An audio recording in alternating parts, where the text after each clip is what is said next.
Hello everyone, আমি সম্পিতা। আজকে তোমাদের সামনে নিয়ে এসেছি সাংতি ভ্যালির একটি ছোট ভিডিও।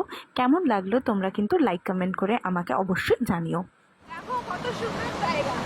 দেখো নদীটা দেখছো কত খরস্রোতা, কিন্তু ডেপথ খুব একটা নেই, একেবারেই অল্প ডেপথ, কিন্তু এতটাই খরস্রোতা নিচে নামার সাহস কেউ করবে না। কোথায় ভাসিয়ে নিয়ে চলে যাবে কেউ জানে না। আর বড় বড় এখানে পাথর বোল্ডার্সে ভর্তি আছে। তাও আমাদের রিসর্টের সামনে থেকে নামবার তো কোনো জায়গা নেই, একটুখানি এগিয়ে এসে এরকম একটা পার মতন পেয়েছি, তাই এখানটা এসে তোমাদেরকে দেখাচ্ছি। আশা করি তোমরা দেখে বুঝতে পারছো কতটা খরস্রোতা নদীটা। নদীর পার আছে, এটা তো ঘাট বাঁধানো।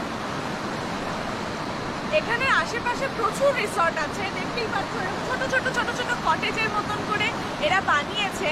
খুব বেশি দিন হয়তো ওদের রিসর্টগুলো নয়, কারণ এতটাই নিচে, মেইন সিটি থেকে এটা অনেকটা নিচে আসতে হয়। বুঝতেই পারছো নদী বইছে মানে কতটা নিচে। ওপরে সমস্ত কিন্তু রাস্তা, আমরা সেই উপর থেকে ঘুরে ঘুরে ঘুরে ঘুরে এই জঙ্গলের মধ্যে দিয়ে ছোট্ট রাস্তা দিয়ে এখানে এসে পৌঁছেছি। এখানে কিচ্ছু নেই, দোকানপাট কিচ্ছু নেই, শুধুমাত্র প্রাকৃতিক পরিবেশটাকে উপভোগ করবো বলে আমরা এরকম একটা জায়গাকে বেছে নিয়েছি, এখানে থাকবো বলে। শহরের বাসিন্দা আমরা এরকম সুন্দর মনোরম পরিবেশ পাই না, তার জন্য একটা দিনের ছুটি কাটানোর জন্য এরকম একটা জায়গা চুজ করা।